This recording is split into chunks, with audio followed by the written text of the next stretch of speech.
ఓం నమ. ఓం శ్రీ గురుభ్యో నమ. నా భారతీయ సోదర సోదరీమణులందరికీ కూడా శ్రీరామనవమి శుభాకాంక్షలు. మన భారతీయులమి అన్నందుకు మనది సనాతన ధర్మం. మానవుడిగా సాధించాల్సిన ధర్మం ఏంటి అనేది తెలియజేసేదే సనాతన ధర్మం. మనం ముఖ్యంగా మన వాంగ్మయం అంతా కూడా మన గమ్యం ఏంటి, మార్గం ఏంటి అని తెలియజేసేదే. అందులో ముఖ్యమైనవి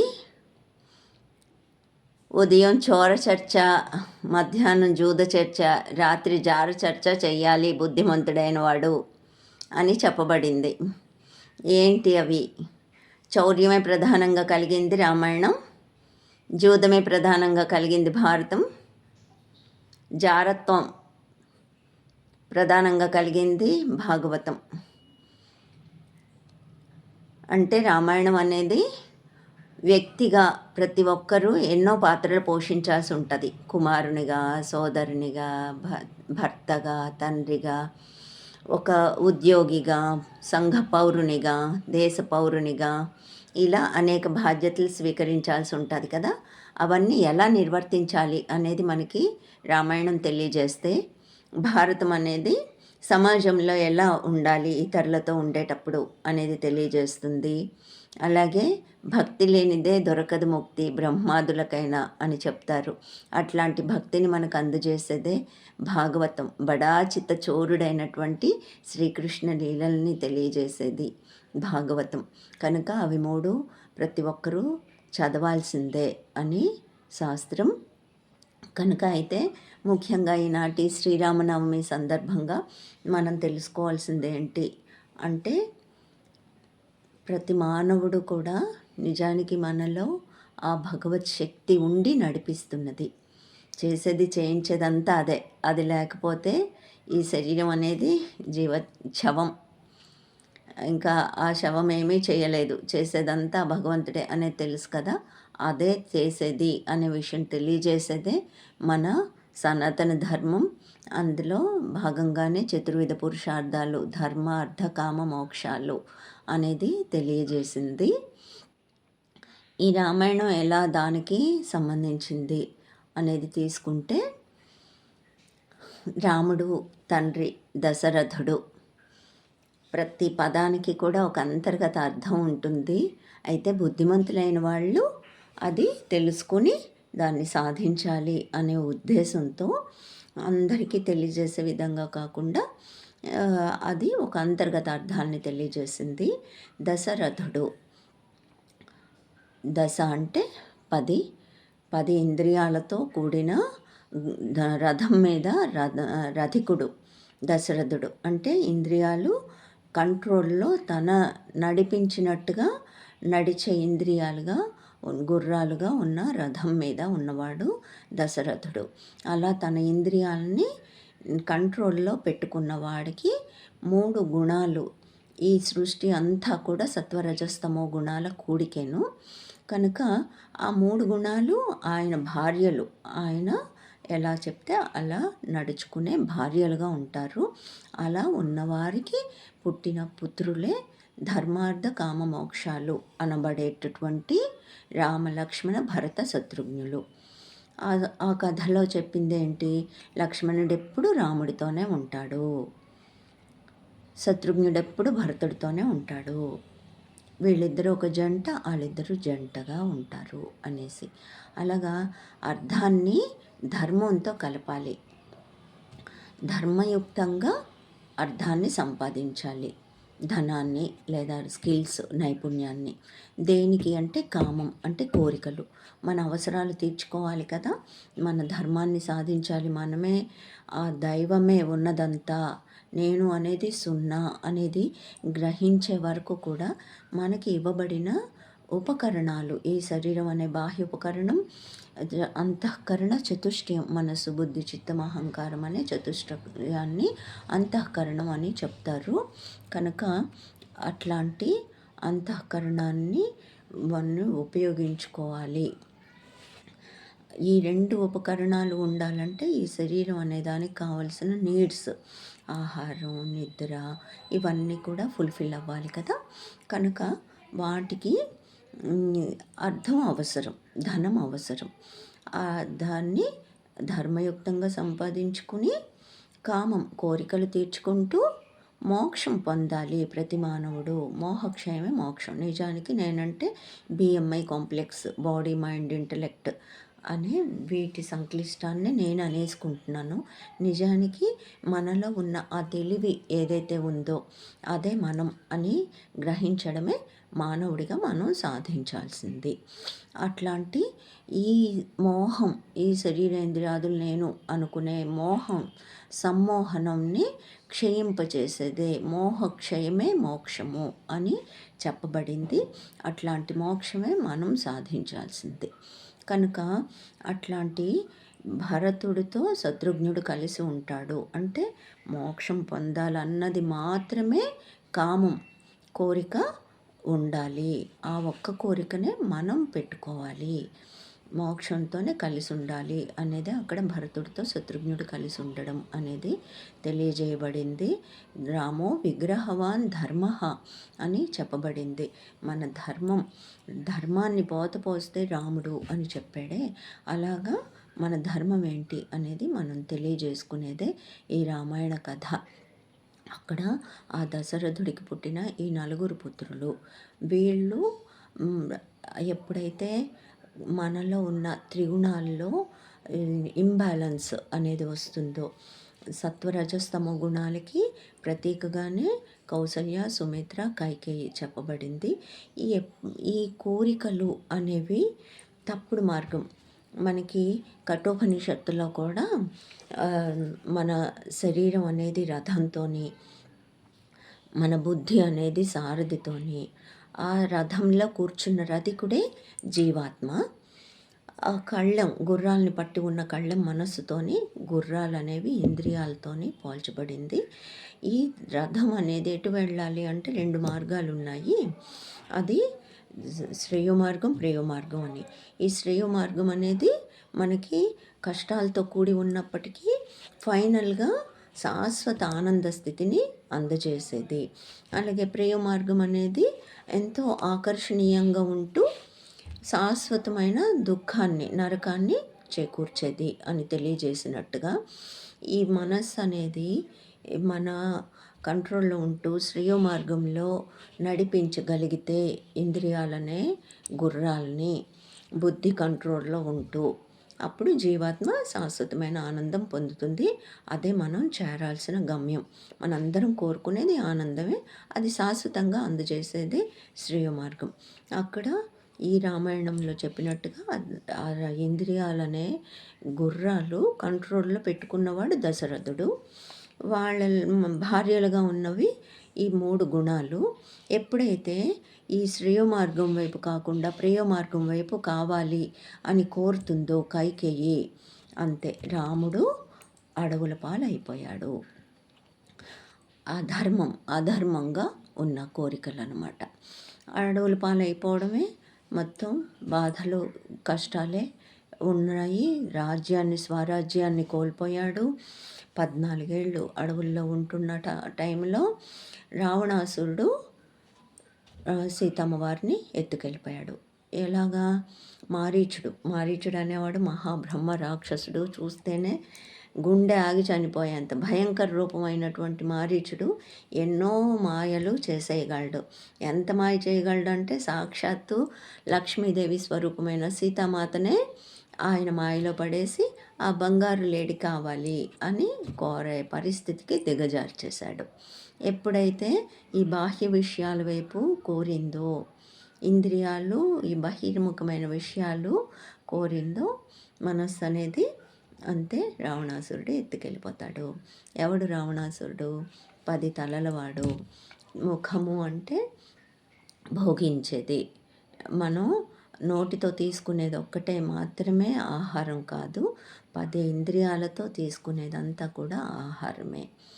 అలాంటి 10 ఇంద్రియాలతో కూడిన దశకంఠుడు రావణాసురుడి చేత ఎత్తుకుపోబడ్డాడు. ఎత్తుకుపోబడి రాముడికి దూరం అయిపోయాడు.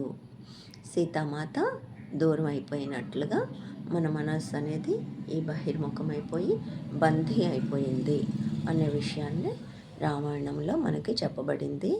మళ్ళీ మన స్వరాజ్యాన్ని మనం స్థాపించుకోవాలంటే రావణ యుద్ధం జరిగి రావణుణ్ణి చంపేయాలి. ఆ దశరథుణ్ణి చంపేసి సీతామాతని మళ్ళీ తెచ్చుకోవాలి.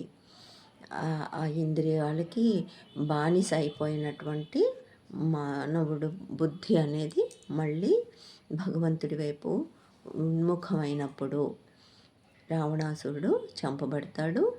మళ్ళీ రాముడి పట్టాభిషేకం అనేది జరుగుతుంది. దానికి అప్పుడు సీతా కళ్యాణం అని చెప్తారు. పార్వతీ కళ్యాణం, సీతా కళ్యాణం ఏంటి అంటే రాముడెప్పుడు కళ్యాణ స్వరూపుడే. ఆయన కథలో అన్నీ తెలియజేస్తాయి కదా, ఆయన ఎంత గంభీరమైన వాడు, ధర్మాన్ని ఎంతగా పాలిస్తాడు అనేది అందరికీ తెలిసిన కథే.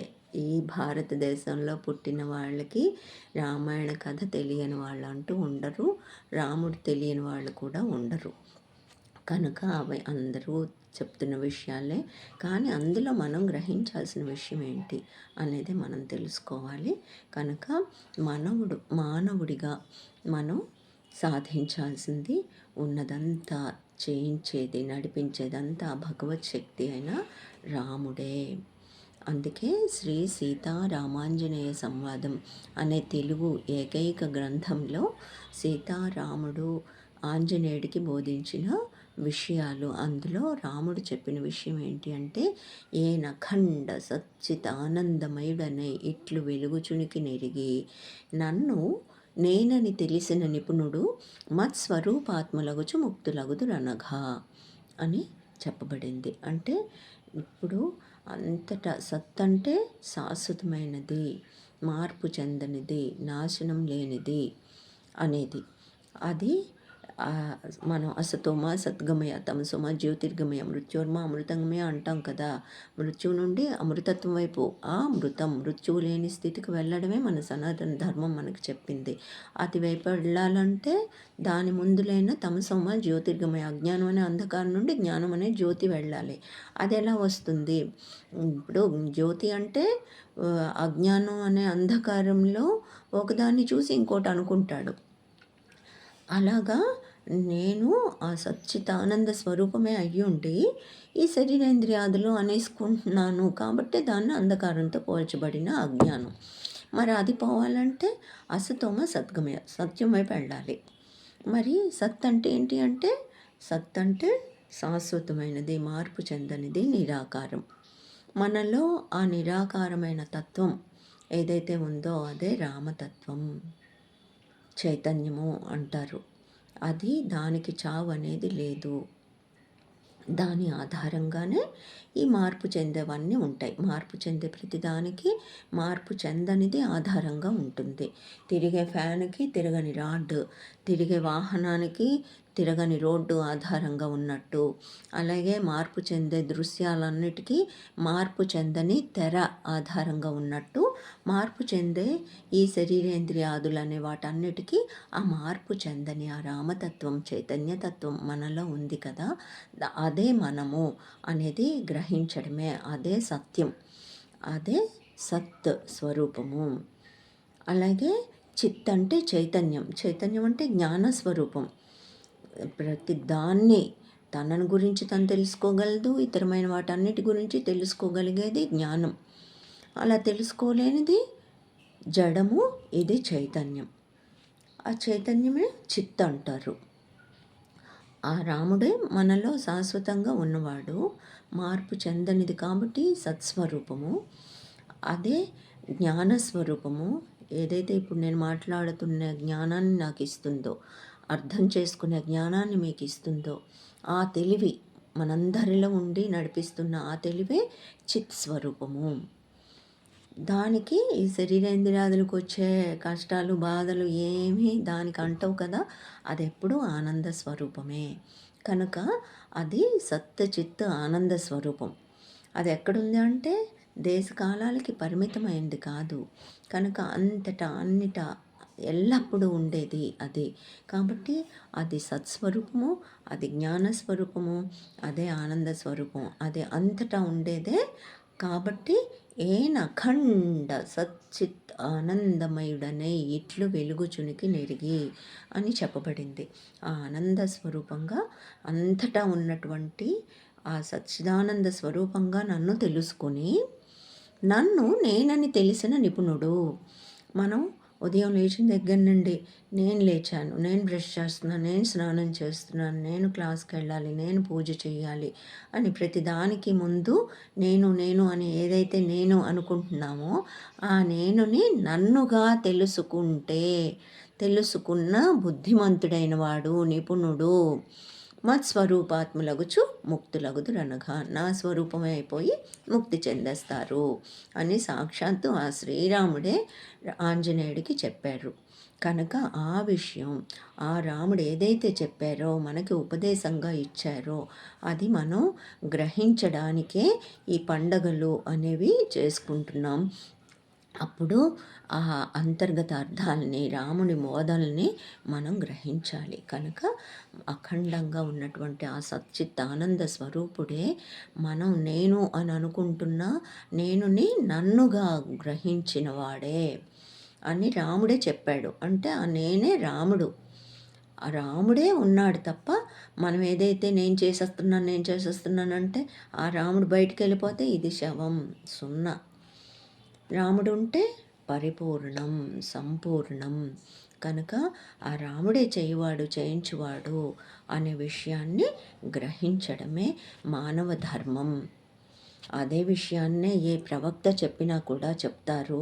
అది పాపం అర్థం చేసుకోలేని వాళ్ళు అపార్థం చేసుకొని వ్యతిరేక మార్గంలో వెళ్ళి అంతటా ఉన్నటువంటి ఆ రాముడినే చంపేయడం అనేది చేస్తూ ఉంటే ఆ ప్రవక్తలు ఎంత బాధపడతారు. కనుక ఆ మతంలో ఉన్న బుద్ధిమంతులైన వాళ్ళు ఆ విషయాన్ని అర్థం చేసుకుని చక్కగా అపార్థం చేసుకున్న వాళ్ళ యొక్క అపార్థాలు తొలగించి వాళ్ళకి చక్కగా చెప్పాలి. చెప్పి అర్థం చేసుకునేలా చేసి మన ఆదిశంకరాచార్యులు చెప్పినట్లు దుర్లభం త్రయమే వైతత్ మనుష్యత్వం, ముముక్షత్వం, మహాపురుష సంశ్రయత్వం అని చెప్పినట్లుగా అతి దుర్లభమైన మానవ జన్మ పొంది కూడా పాపం ఈ మహానుభావులైన వాళ్ళు చెప్పిన విషయాలను అర్థం చేసుకోలేక అపార్థం చేసుకొని ఆ మానవ జన్మ వృధా చేసుకుంటున్న వాళ్ళని చూస్తే అయ్యో అని జాలి వేస్తుంది. కనుక అలాంటి వాళ్ళ యొక్క జీవితాలని కూడా సార్థకం చేసే విధంగా ఆ మత ప్రవక్త ఏదైతే చెప్పారో బుద్ధిమంతులైన వాళ్ళు దాన్ని చక్కగా అవగాహన అయ్యేలాగా ప్రతి మానవుడికి తెలియజేస్తూ భారతదేశంలో పుట్టిన వాళ్ళు ఉన్నవాళ్ళు అందరూ భారతీయులే. చెప్పాను కదా, ఏ ఒక్క పదాన్ని మన వాంగ్మయంలో లక్షల శ్లోకాలు ఉన్నాయి. అవన్నీ ప్రతి ఒక్కటి కూడా మానవ గమ్యము మార్గము తెలియజేసేవే. అందుకే మనది భారతదేశం. ఆ ఒక్క భారతదేశం పదాన్ని అర్థం చేసుకున్నా కూడా మన గమ్యం మార్గం తెలియజేస్తుంది. అంటే భాషింపజేసేది, ప్రకాశింపజేసేది. ఎలా అయితే ఈ వెలుగు ఉండబట్టి మనకి ఇవన్నీ కనిపిస్తున్నాయో అలాగే మనలో ఆ భాషింపజేసేది ఉండబట్టి మన ఇంద్రియాలు, శరీరం, అన్ని భాగాలు కూడా పనిచేస్తున్నాయి. మనస్సు అన్నీను అదే మన భాషింపజేస్తుంది. అదే రామతత్వం అనేది. అంటే అర్థం, రతి అంటే ఆసక్తి కలిగి ఉండడం. ఆ లోపల ఉన్న రామతత్వం ఏదైతే నన్ను నేనుగా గుర్తించాలి అని రాముడు చెప్పాడో ఆ రామతత్వం ఎడల రతి కలిగి ఉండాలి, ఆసక్తి కలిగి ఉండాలి. ఒక సెల్ గేముల్లో ఆసక్తి కలిగిన వాడు ఎలాగైతే నిద్ర అక్కర్లేదు, ఆహారం అక్కర్లేదు, ఏమీ అక్కర్లేకుండా సర్వకాల సర్వావస్థలు దానితోనే ఉండడంలోనే ఆనందిస్తూ ఉంటాడో అలాగ మన లోపల ఉన్న ఆ రామతత్వం ఎడల ఆసక్తి కలిగి ఉంటూ ఎల్లప్పుడూ రామనామాంతో సంతోషిస్తూ ఆనందిస్తూ అలా కలిగి ఉన్న వాళ్ళే భారతీయులు. కనుక ఇక్కడ ఉన్న ప్రతి ఒక్కరూ భారతీయులు. అలా ఉన్నప్పుడు అదే నేను అనే విషయం గ్రహించగలరు. నేననేది సున్నా, ఉన్నదంతా రాముడే అనేది గ్రహించగలరు. కనుక అది చక్కగా గ్రహించి ప్రతి వాళ్ళు కూడా ఆ రాముడు ఏదైతే కోరుకున్నాడో అట్లాంటి మనుష్యత్వం పొంది మహాపురుష సంశ్రయత్వంతో ఆ విషయాల్ని చక్కగా గ్రహించి ఆ ముముక్షత్వంతో మోక్షాన్ని పొందాలి. ఈ సమ్మోహనాన్ని క్షయింపజేసే మోక్షత్వం పొంది ముముక్షత్వంతో మోక్షాన్ని పొంది ప్రతివారు కూడా ఇంత విలువైనటువంటి అతి దుర్లభంగా చెప్పబడిన ఈ 3 పొంది వాళ్ళ జన్మలు సార్థకం చేసుకుని ఈ జన్మలోనే రాముడే తన స్వరూపం తప్ప ఈ శరీరేంద్రియాదులు కాదు అనే అజ్ఞానాన్ని నుండి బయటపడి భగవద్గీతలో చెప్పిన మోక్ష సన్యాస యోగం, మోక్షాన్ని సన్యసించడం అంటే ఇంక మనం అదే అయ్యున్నప్పుడు ఇంక మళ్ళీ పొందాలనేది ఏముంటుంది. కనుక నష్టో మోహ స్మృతిర్లబ్ధ్వా అని అర్జునుడు ఏదైతే చెప్పాడో, నా మోహం సమ్మోహనం నేనిది అని అనేసుకున్న సమ్మోహనం పోయింది, స్మృతిర్లబ్ధ్వా గుర్తొచ్చేసింది, అదే నేను అనే విషయం అని చెప్పబడినప్పుడు మోక్ష సన్యాసం. ఇంకా మోక్షం మళ్ళీ నేను పొందాలి అనే స్థితి అవసరం లేని సన్యసించేసే స్థితిని పొందాలి ప్రతి ఒక్కరూ కూడా. కనుక ప్రతి ఒక్కరూ ఈ జన్మలోనే తను ఆ భగవంతుడే తప్ప ఈ శరీరేంద్రియాదులు కాదు అని తెలుసుకున్నప్పుడు వీటికి కర్మ అనేది వీటితో చేసేవి కాబట్టి ఈ కర్మలు ఉన్నంత వరకు జన్మలు తప్పవు, జన్మలు ఉన్నంత వరకు కర్మలు తప్పవు. కనుక ఆ జ్ఞానాన్ని పొందినప్పుడు సంచితము, ప్రారబ్ధము, ఆగామి అనే కర్మలన్నీ నశించి మళ్ళీ పునరపి జననం పునరపి మరణం అనే మళ్ళీ ఎలా అయితే హై స్కూల్ విద్యార్థి 10th ఫెయిల్ అయిపోతే మళ్ళీ అదే చదవాలి, అలా కాకుండా పాస్ అయిపోతే ప్రమోట్ అయ్యి కాలేజీలో జాయిన్ అయినట్టుగా మానవుడి నుండి మాధవుడిగా పరిణామం చెందినప్పుడు మళ్ళీ జన్మించాల్సిన అవసరం మనకి ఉండకుండా మనం దైవ స్వరూపమే అని గ్రహించే స్థితి పొంది మన జన్మని సార్థకం చేసుకోగలం. అలా సార్థకం చేసుకోవాలి అని తెలియజేసేది మన సనాతన ధర్మం. అందులో మనం జరుపుకుంటున్న ఈ పండుగలు. కనుక ఈ శ్రీరామనవమి సందర్భంగా ఆ రాముడు యొక్క కథ మనకి ఏదైతే తెలియజేస్తుందో, తన యొక్క రాజ్యాన్ని పోగొట్టుకొని మళ్ళీ ఆ రావణాసురుని వధ చేసి మళ్ళీ స్వరాజ్యాన్ని పొందినట్లుగా మనం కూడా ఆ దశకంఠుడి చేత ఎత్తుకుపోబడిన సీత లాంటి జీవాత్మలం మళ్ళీ అది స్వరాజ్యాన్ని పొందినప్పుడు ఆ సీతారాముల కళ్యాణం జరిగి ఇద్దరూ ఏకమైపోవాలి. అదే మానవుడు మాధవుడిగా పరిణతి చెందాలి అనేదే మనం ఈ శ్రీరామనవమి ఉత్సవాల్లో చక్కగా గ్రహించి అది మన జన్మలో ప్రతి ఒక్కరూ సార్థకం చేసుకోవాలని ఆశిస్తూ ఆకాంక్షిస్తూ ఓం నమః.